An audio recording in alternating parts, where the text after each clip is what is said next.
fait. Venez avec moi, on va voir la suite de l'histoire. Ah!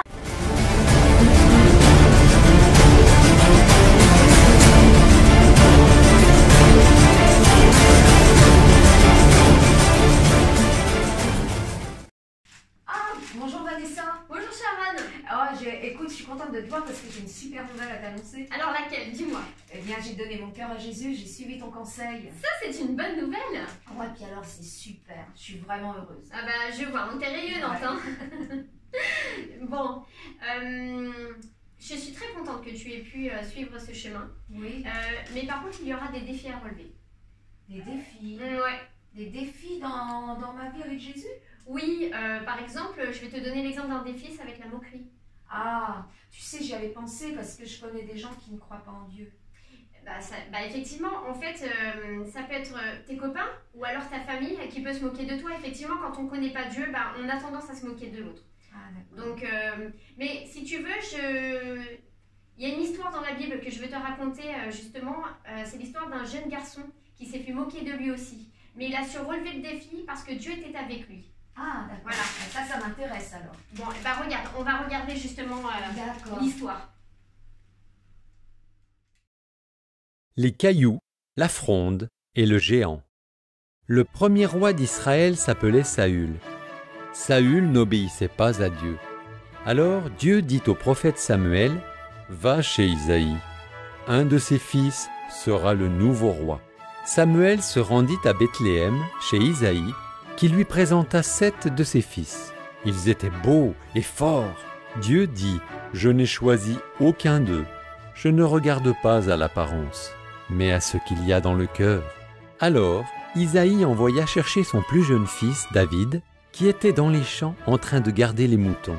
Samuel le regarda, et Dieu dit, « C'est lui. » Et David fut oint comme nouveau roi. Israël était en guerre avec les Philistins.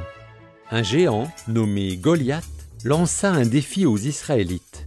« Choisissez votre meilleur guerrier et qu'il se batte avec moi. » Les soldats étaient terrorisés. David était venu apporter de la nourriture à ses frères, qui étaient soldats. Il entendit les paroles de Goliath. « Comment ose-t-il défier l'armée de Dieu ?» demanda-t-il. « Moi, je me battrai. » Le roi Saül proposa à David son armure, mais elle était trop lourde. « Dieu m'a délivré des bêtes sauvages.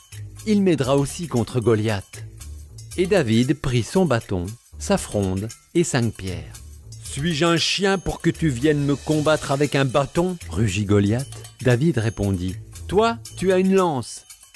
Mais moi, j'ai le Dieu d'Israël à mes côtés. » David prit une pierre et la lança avec sa fronde. Elle frappa Goliath en plein front et le géant s'écroula. Les Israélites battirent les Philistins. Avec l'aide de Dieu, David était devenu un héros. Ah, elle est géniale, vraiment cette histoire, c'est très encourageant. Mais moi, comment je peux faire vis-à-vis de ce défi que tu me dis, la moquerie? Justement, Dieu a mis à notre disposition une armure. Et donc, entre autres, pour la moquerie, ce que tu peux faire, c'est utiliser le bouclier de la foi. Le bouclier de la foi? Ça veut dire que tu as confiance en Jésus, qu'il est avec toi, malgré ce défi, en fait, malgré les moqueries. Tu es beaucoup plus fort quand tu es convaincu que Jésus est avec toi et qu'il ne t'abandonnera jamais. D'accord, mettre toute ma foi en Jésus quand on se moque de moi. Exactement. D'accord, mais ça va être difficile, mais avec Jésus normalement. Et puis tu lui dis, j'ai besoin de ton secours. Le prier. Voilà, exactement. Lui parler. Exactement. D'accord. Bah écoute, je vais écouter ton conseil, et puis si j'ai des moqueurs face à moi, eh bien, je prendrai mon bouclier de la foi, c'est-à-dire que je mets toute ma foi en Jésus, et je prie Jésus qui m'aide. Voilà, exactement. D'accord. Bah écoute, je te remercie pour ton conseil. À bientôt. Bon courage. Merci. Allez, sois bénie.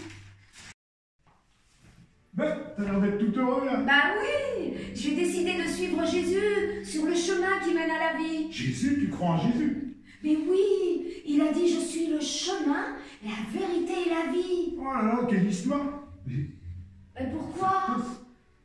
Pourquoi Jésus... tu me dis quelle histoire? Et Jésus, tu le vois où? Tu le vois où, Jésus? Mais il habite dans mon cœur, je lui ai donné mon cœur. Il habite dans ton cœur. Mais ça va pas. Mais c'est son esprit qui habite en moi. Son esprit. Mais tu crois vraiment à des choses vraiment bizarres, toi? Mais non, c'est pas bizarre. C'est... Tiens, je vais te montrer parce que j'ai toujours sur moi. C'est la Bible qui... La Bible. Mais c'est un vieux bouquin avec des vieilles histoires. Mais non, non, ce n'est pas des vieilles histoires. C'est marqué, c'est écrit, la foi vient de ce qu'on entend, et ce qu'on entend vient de la parole de Dieu, la Bible. Moi, j'entends rien. Moi, ça me fait rigoler toute l'histoire. Pourquoi tu te moques de moi? Eh ben, moi, je m'en vais, et puis je vais aller raconter ça à mes potes, puis Mais on va non, bien se marier. raconte pas ça, pourquoi si, tu veux si, te moquer allez, de salut. moi? Mais non. Oh, ça fait trop mal qu'on se moque de moi, ça fait mal. On m'avait dit, mais tu sais, être chrétien, c'est difficile. Je me rappelle qu'on m'avait dit ça. Mais on m'a aussi dit, eh bien, que Jésus serait toujours avec moi. Alors je vais continuer, je continue de suivre Jésus. Maintenant, je voudrais vous parler d'un verset de la Bible.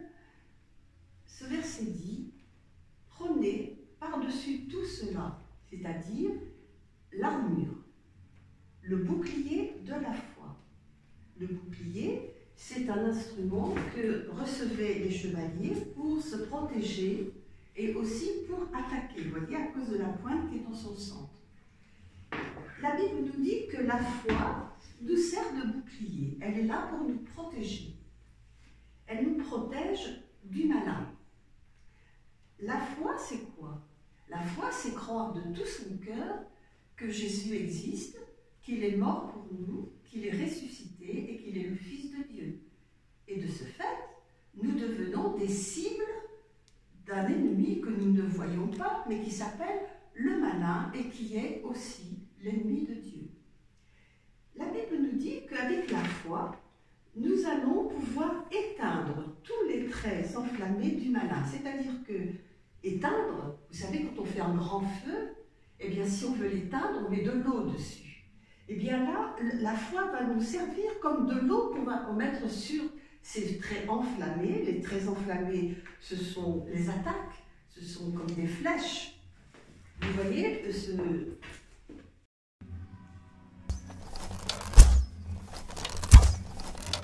que les enfants, que les attaques sont soudaines et qu'on ne les voit pas arriver, mais il faut être prêt.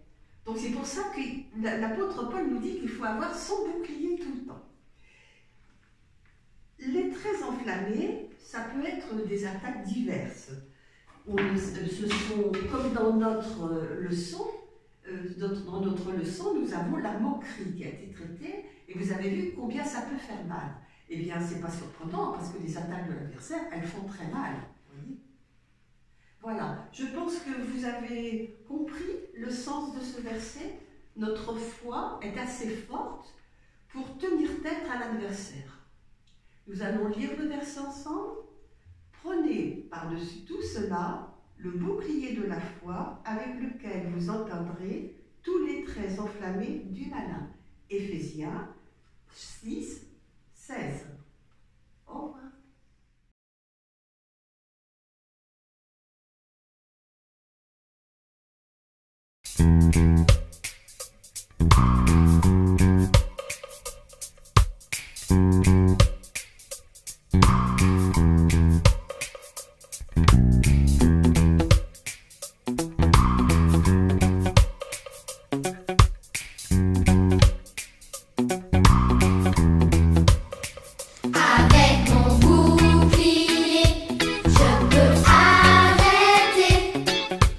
Tous les traits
Alors, avec Jésus, je n'ai plus peur. Et j'espère que vous aussi, vous prendrez le bon bouclier. Alors à bientôt.